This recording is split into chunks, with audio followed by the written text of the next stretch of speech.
Welcome to the History of European Theatre podcast, and thanks for joining me on this journey through millennia of theatrical history. Episode 89, Building Theatre, the Earliest Playhouses in London.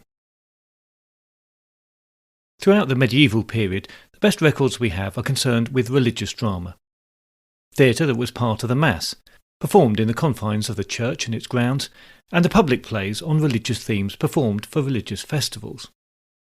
It's impossible to say for sure, but the chances are that these records leave us with a one-sided view.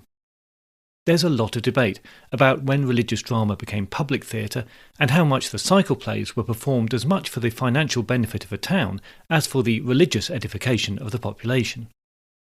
But at some level, we can suppose that there was a form of secular entertainment that existed alongside and somewhat intermingled with the religious drama.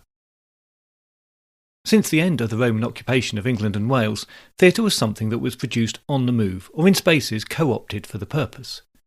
Primarily, theatre was produced by travelling players, young and lower-level clergy, and willing amateurs. But the wandering players, musicians and dancers, people who earned most of their income from entertaining, were always there, however undocumented. Playing spaces were the street corner, the village green, the courtyards of inns, and any other appropriate space. Some entertainment went indoors, using the local magnate's feasting hall or communal facilities provided by the town council once the content of plays had been approved for their stages. I covered this in Season 3 of the podcast, and it was the way of things for the best part of a millennia. In some places, away from the more cosmopolitan centres, entertainments were still provided only by travelling players and amateurs well into the 17th century. But changes were afoot in the late 15th century that would combine with other changes in society to lead to a revolution in theatre. Theatre would, for the first time since the Roman period, have purpose-built and permanent homes. To backtrack from this point for a moment, by the early to mid-1500s, records show that there was a number of well-established troupes of travelling players working in the south of England and particularly around the capital city, London. Some were required to perform at court for entertainments on special occasions or just at the whim of the king. Performances were still of religious plays, morality plays, and the light entertainments that became known as interludes. This was still something of a hand-to-mouth existence. Players needed the permission of local magnates to perform and relied on attracting an audience through publicising their arrival and presenting plays that were attractive to the population. With changing religious sensibilities and difficulties in local tastes, a good reception was not always guaranteed. Travellers were still generally viewed with suspicion, and actors were thought of just above a notch above the gangs of robbers that made travellers' lives risky. But actors were also beginning to get some recognition. As early as 1480, the king, then Henry VII, was sponsoring a troupe of actors, and the travelling players were well established. They could work a known circuit of towns where they probably could expect a warm reception and have a good idea of the sorts of plays that particular town would permit and appreciate. Every troupe's experience was probably a little different, and we have few records to give us much insight into the way they worked. A map of towns known to be on the medieval acting circuit shows towns as far west as Exeter and as far north as Newcastle and Durham, but the south, apart from London and Canterbury, is surprisingly underrepresented. The concentration of sites is in the Midlands and in the east of the country. The map is almost certainly incomplete, given the sparse records of the time, and the indication is that a visit from the players was a national phenomenon, but practised at a fairly local level. However, once permanent theatre buildings were established and land had to be purchased, profits and losses had to be recorded, and, in some cases, fought over, then we get some better records of what was going on.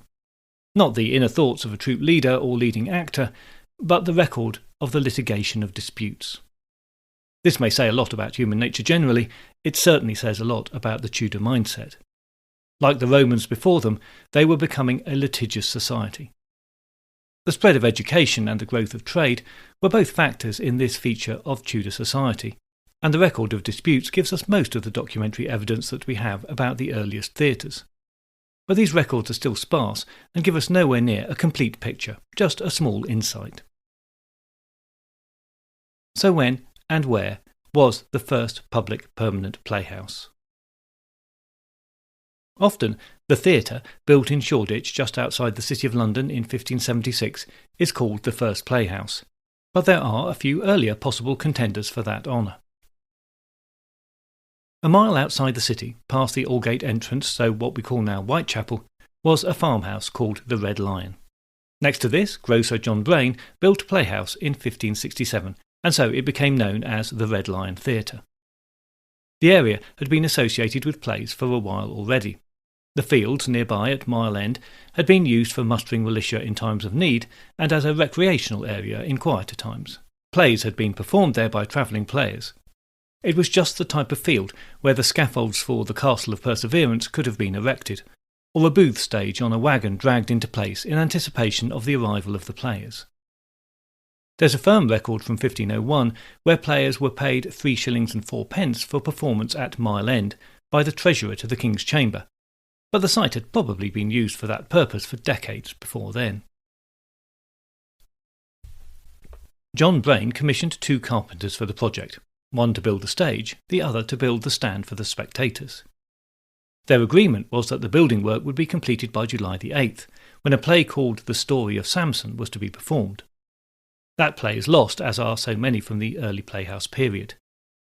The sad fact is that most plays never made it into printed versions, so only very few working copies ever existed and were easily lost. It makes it sound like people didn't care for their works, but I think that would be an unkind view to take. Printing was still a new technology, and print runs were only commissioned when a profit was thought possible. Paper was also expensive and often reused, and copies kept to a minimum, so it's not surprising that copies didn't survive. And it's probably also true that plays were not seen as great works to be preserved for future audiences or readers beyond a potential revival if they were successful. That play, and maybe others, were performed in the Incomplete Theatre, and that July Brayne complained to the Carpenters' Guild about the work on the Spectator's scaffold, and the following autumn he complained to the King's Bench about the work on the stage. He sued the carpenters for £8 and £13 respectively. These values suggest that it was not an elaborate construction, but unfortunately this is all that we know about the scaffolds. The stage is described in a little more detail because the performance bond, effectively Brayne's agreement with the carpenter, was copied into the court records. The stage was 5 feet high off the ground, 40 feet deep and 30 feet wide. A tower rose above it to 30 feet, with space beneath it of 7 feet square. The tower doesn't seem to have had any practical purpose for the actors, but was perhaps to create a landmark or just a hangover from the towers that were built as part of some medieval stages. On the stage, there was a space left unboarded. The assumption is that this is for a trapdoor. Notably, there's no mention of a roof or areas for the actors to prepare, so perhaps the Red Lion was closer to a medieval acting space than a playhouse. Exactly what the resolution of the legal cases was is unclear, but the late pursuing of the case by Brayne suggests that the issues were significant and that the Red Lion Theatre project was probably short-lived. Whatever the case, Brayne was not deterred. 9 years later, he turns up again in partnership with his brother-in-law, one James Burbage, on another theatre-building project.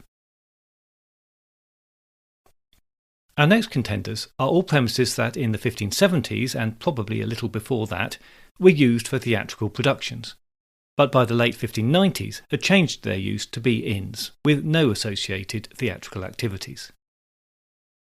The earliest of these is most likely the Bel Savage on Ludgate Hill, where audiences were enjoying plays before 1575. The Bull at Bishopsgate was regularly showing plays from at least 1577, and the Bell and the Cross Keys, 2 adjoining buildings on Lombard Street, were hosting plays at about the same time, or maybe a year later. Unlike other playhouses, these were all within the City of London. Given the soon-to-come decisions about keeping theatre out of the city, this is surprising, but unfortunately we have no detail about who the owners of these businesses were or how they managed to persuade the aldermen of the city to allow theatrical performances. It seems likely that they would have already been facing some objections to their presence in the city. The assumption is that the courtyard of the inn was used for the performances, with possibly a wooden stage being constructed for the purpose. At the Bel Savage there appears to have been a scaffold and a stage. In 1576, a writer notes that audiences paid 1 penny to enter the yard, another to go onto the scaffold, and a third to quit standing. In 1590, another record says that the stage there was high enough so that a person might be in danger to break his neck if he fell from it. The success of these sites is marked by the fact that the playing troupe the Queen's Men are recorded as playing at the Bell and the Bull in 1583, and the other leading troupes, Lord Strang's Men and the Lord Chamberlain's Men, also performed at the inns in later years. But for all this, they may not have been entirely devoted to theatre and still functioned as inns while allowing players to perform. 3 of the sites were consumed in the Great Fire in 1666, but the Bell survived until 1866 and was the last remaining playhouse from the Shakespearean period. Before the emergence of the public playhouses, there were a number of private playhouses in existence. These were theatrical spaces that were carved out of existing buildings not originally built for that purpose, and for private entertainment of guests. The architecture of such playhouses is uncertain and presumably varied depending on the space available. But a constructed stage, a tiring house for the actors, and a relatively small space for the audience are thought to have been common features. This probably looked very much like the stages players visited in the great houses while on tour and belonged to that tradition. Although supposedly private, it's thought that touring players visited these establishments and, in time, they did accommodate paying customers. Probably they had to pay more than the penny required to enter the courtyard of inns, as they were protected from the elements and could enjoy the pleasures of a candlelit performance. One private playhouse that we know turned to public entertainment was the playhouse at the old St Paul's Cathedral. As a private playhouse, it used the skills of 10 boys from the choir school for its company. The space used was the armoury, a second-floor room near to the cathedral choir and the nave of the church, used for the distribution of charity to the poor, and which was also the home of the choir master. There was a hidden passage that allowed the boys to move unseen from the choir to the private theatre, so it seems that it was an intrinsic part of the life of the cathedral. The stage area is described as small, and there are no details about the audience space. Performances by the boys go back into the medieval period, and there's a record from the Cathedral Grammar School in the 1520s.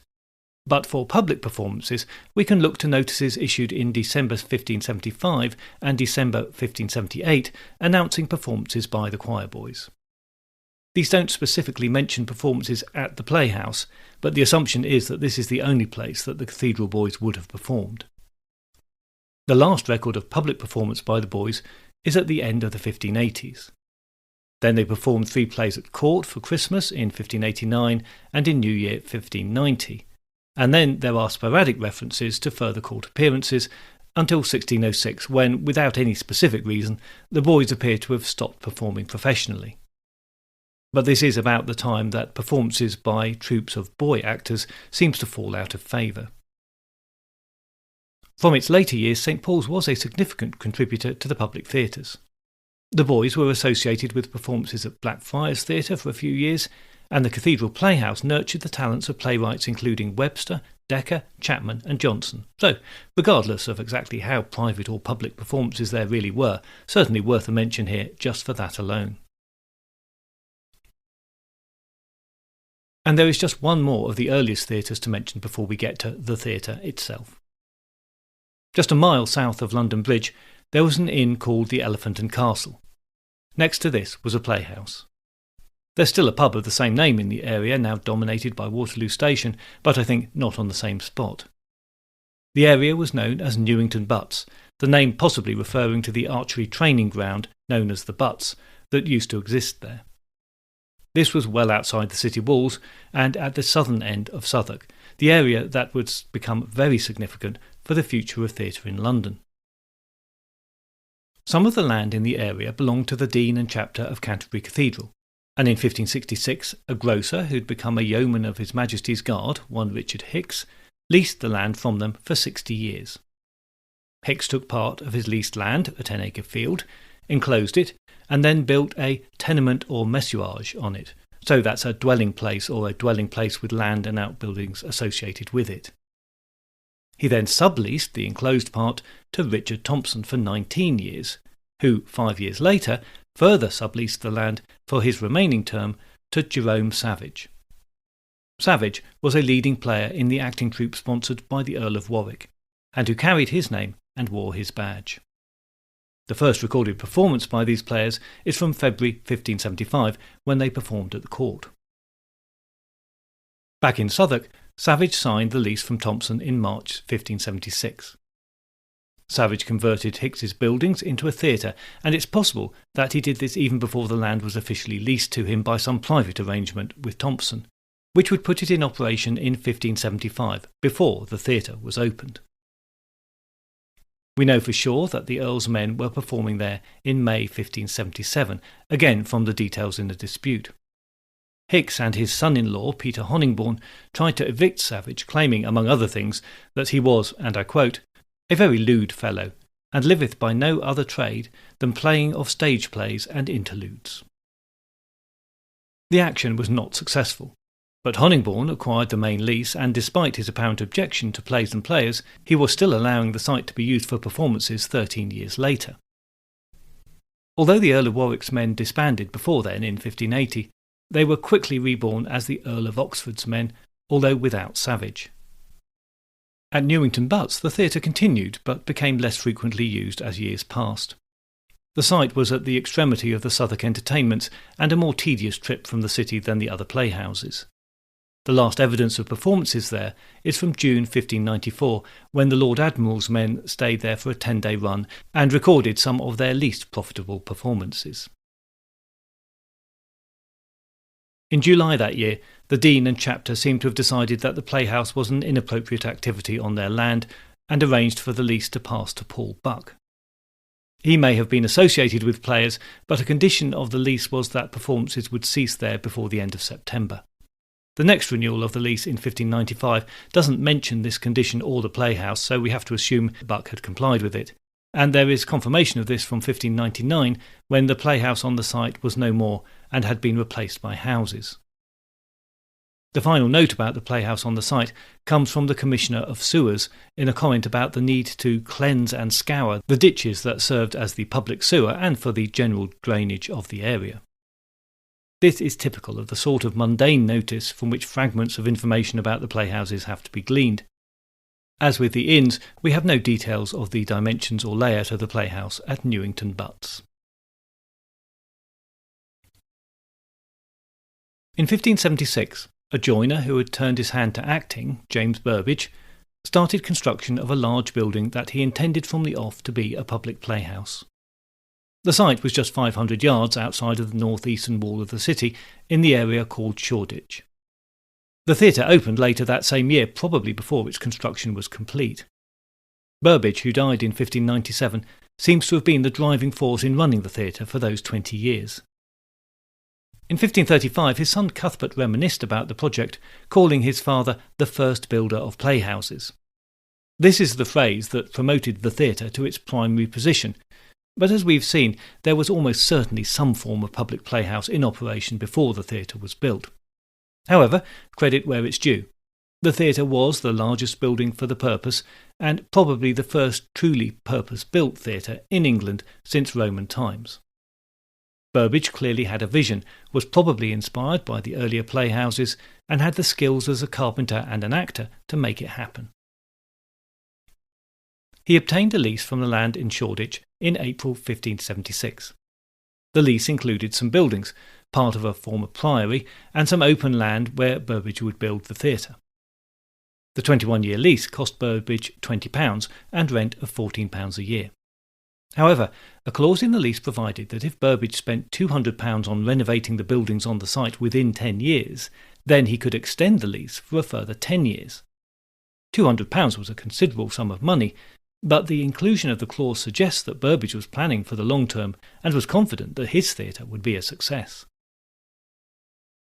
Despite that belief, it soon becomes clear that Burbage did not have enough money to finance his project, something that led to legal disputes, which in turn provides us with the details about the theatre. Early in the project, he co-opted his brother-in-law, John Brayne, who had had the experience of building the theatre at the Red Lion, into the project. Brayne was to finance the building of the theatre in return for becoming a joint lessee. The plan was then that once it was open, the theatre would pay its way, and profits would go to Brayne until any investment of his in the project, over and above Burbage's investment, was paid off. After that point, costs and profits would be split equally. At this time, family ties were paramount, even when relatives were acquired through marriage, and all the initial arrangements were made on trust. There was no signed document laying out these details as construction started, but we should not underestimate the bond of trust that would have existed between the brothers-in-law. Burbage was clearly over-optimistic about his finances, but both parties were happy to make their investment on the basis of the future success of the project and little else. Brayne even spoke about leaving his share of the theatre to Burbage's children, his own 4 children having died in infancy. So it seems that, at the start at least, the project was a family business forged in kinship and optimism. With hindsight, we can say with maybe a little too much of both. Very soon, the finances went awry. The plan was to spend £200 on building the Playhouse, but costs soon racked up to nearer £700. To continue the financing, they first borrowed money, then mortgaged the lease, and then Brayne sold his house and business. Brayne, his wife, and Mrs. Burbage all began working on the site to get the theatre built. It's no wonder that they needed to get the plays on and the paying audiences through the door as quickly as possible. Arguments about who had spent the money and what individual items had cost abounded between the two couples. Brayne became concerned about the profits and his ability to collect them. Because Burbage had mortgaged the lease, it couldn't be amended to include Brayne as a named party. So he gave Brayne bonds that assured him that the proper action on the lease would be taken just as soon as the mortgage debt was paid.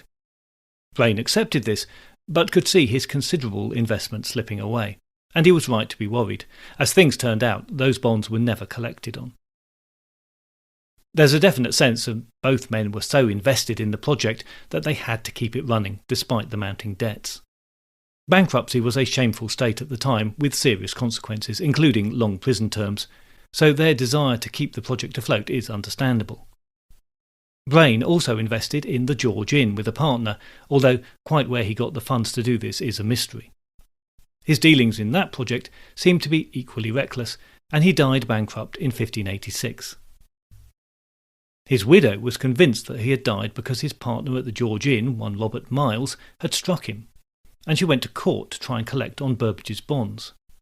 In a strange twist, Miles becomes her supporter in that case, and then a few months after her husband's death she had another child. The Burbages became convinced that Miles was the father, and the two had probably conspired to murder Brayne. The widowed Mrs. Brayne lost her legal battles in 1589. As Brayne's name was never formally added to the mortgage, in reality she had little hope of success, especially as by then Burbage had defaulted on the payments, and the lease now legally belonged to the mortgagee, John Hyde. It seems that Hyde's only interest was in getting his money, and was open to a deal with Burbage or Mrs. Brayne as long as they paid the overdue £30. It was Burbage's son Cuthbert who came to the rescue. He was in the patronage of an official in the Lord Chamberlain's office who he used to persuade Hicks to sign the lease over to him on payment of the outstanding debt. Cuthbert then argued that he owned the theatre outright, both his father and Brayne having defaulted on the lease. Margaret Brayne and her daughter died of plague in 1593, and she left all her goods to Robert Miles. He continued to fight in court for payment from the Burbages, but in a couple of years his cases were thrown out. He tried to revive it all in 1597, but soon realised that it was going nowhere and dropped the case, the final whimper on all these protracted legalities over the theatre. And did I mention that the Tudors loved a bit of litigation? Well, while all of this was going on, there was another strand of legal action that the Burbages had to deal with. You will remember that the original lease for the site was for £20 and rent of £14 a year, and included a clause providing that if Burbage spent £200 on renovating the buildings on the site within 10 years, then he could extend the lease for a further 10 years. In 1585, the original leaser, Giles Allen, refused to extend the lease by 10 years on the grounds that the tenant had not spent the required amount on the existing buildings within 10 years, and that he had, in other ways, been a bad tenant. In 1596, as the 21-year lease was running out, the Burbages tried to negotiate an extension with Allen. The parties continued to discuss options until James Burbage died in February 1597, when Cuthbert continued to negotiate with Allen, and as the lease ran out, Allen allowed renewal on an annual basis. Cuthbert, Burbage and Allen went on discussing various options for 10 and 21-year leases, but Allen kept adding conditions. At one time he asked for £24 compensation, at another a guarantee that he would be able to collect rents in future without any trouble. He looked for £30 in unpaid rent, and then demanded that the site be no longer used for the purposes of theatricals, but without specifying what he thought the site should be used for. Initially, that idea was turned down, but then entertained when Allen agreed that it could continue as a theatre for another 5 years. That agreement got as far as being drafted, but failed to progress when Allen added a demand for £100 for the other buildings on the site. Another draft lease was drawn up, dropping that demand, but adding a commitment to the lessee improving the existing buildings. Allen was also looking for a guarantor for the rent, and Cuthbert suggested his brother, the actor Richard Burbage. Allen rejected this outright, as well as the further suggestion that the Playhouse would be permitted to operate for the full 21 years of the lease, not just the next 5. I suppose we shouldn't feel too hard towards Allen and his apparent dislike of the theatre. Clearly he'd had some problems collecting rents from Burbage, and would no doubt had a low opinion of him as a businessman. We don't know if he went to the theatre or not, but from his home in Essex he certainly would have heard about some of the trouble that had sometimes erupted there, which could have fed his dislike of the enterprise. Here's an example from June 1584, when William Fleetwood, the Recorder of London, wrote to Lord Burleigh, principal minister to the Queen. He records that, "Upon Wednesday, one Brown, a serving man in a blue coat, a shifting fellow having a perilous wit of his own, intending a spoil if he could have brought it to pass, did at the theatre door quarrel with certain poor boys, handicraft apprentices, and struck some of them, and lastly he with his sword wounded and maimed one of the boys upon the left hand, whereupon they assembled near 1,500 people. This Brown did very cunningly convey himself away, but he was taken after." At the end of December 1598, the Burbages had had enough of Allen's vacillations and demands, and took matters into their own hands.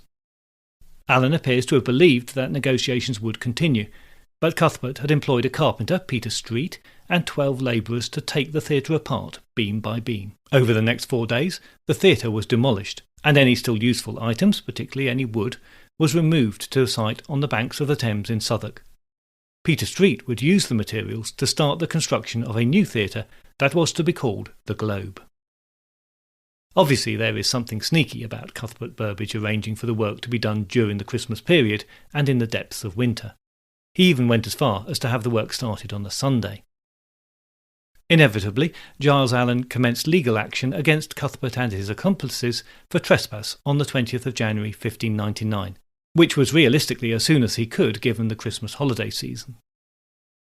As Burbage had almost certainly stopped paying the lease just before this, the building technically belonged to Allen, but in a counter case, Burbage successfully argued that the original requirement to spend £200 on the old buildings had been met, and therefore the original lease should have been extended to 31 years' duration, and therefore Burbage was well within his rights to remove his property from the site at that time. It took almost a year to confirm that win, and Allen then tried to sue Burbage twice more. Neither case found any traction, and all matters concerning the theatre were concluded by 1602. Unfortunately, in all of this juicy legal detail, we don't find out much about what the theatre actually looked like. It was certainly a large timber building with a tiled roof, some limited use of ironwork, and with some walls plastered. Doors and wainscoting are also mentioned. The sketch plan of the common sewer shows that the theatre was an octagonal building. A painter was employed on a regular basis. It had a paved yard for a standing audience and galleries with seating. A collection point in the gallery is mentioned, and a tiring house for the actors to prepare in. A traveller from Europe mentions that it had galleries and 3 levels, and another describes it as an amphitheatre, and really that's about it. Of the performers who acted there, We know that the company James Burbage belonged to, the Earl of Leicester's men, played there, as did some other leading troops of the day, the Earl of Warwick's men, the Queen's men, and the Lord Admiral's men. But there's no listing of the plays performed or the frequency of performances there. The theatre really sounds like what we now think of as a fairly typical Elizabethan playhouse, and on balance that probably is the correct way to think about it. But we certainly can't be totally sure. We don't know how much of it was reused in the Globe or which parts, but it seems a fair assumption that the larger and most valuable beams and spars would have been saved, and therefore it's likely that the dimensions and shape of the theatre were very similar to the Globe. And that's a sentence full of caveats which is important. Much as we would like to have full plans and descriptions of the early London playhouses, they just don't exist. In fact, perhaps the only safe thing to say in this regard is that there was no standard model for the Elizabethan playhouse, and each included its own variations. Next time, I'll be taking a look at the players who inhabited and worked in the theatres, the people who made the buildings and their stages come alive. It's a story of how amateurs became professionals and what their public thought of them. In the meantime, if you'd like to help support the podcast, there are additional episodes available on Patreon, which you can access for a small monthly fee. They cover a range of theatre history-related subjects from all of the periods that the main podcast has covered, and a few from more recent subjects too. If you are interested in any of these but can't stretch to a monthly commitment, I can offer a bespoke feed of specific episodes for a one-off payment. You can find details of this on the podcast website at www.thehistoryofeuropeantheatre.com.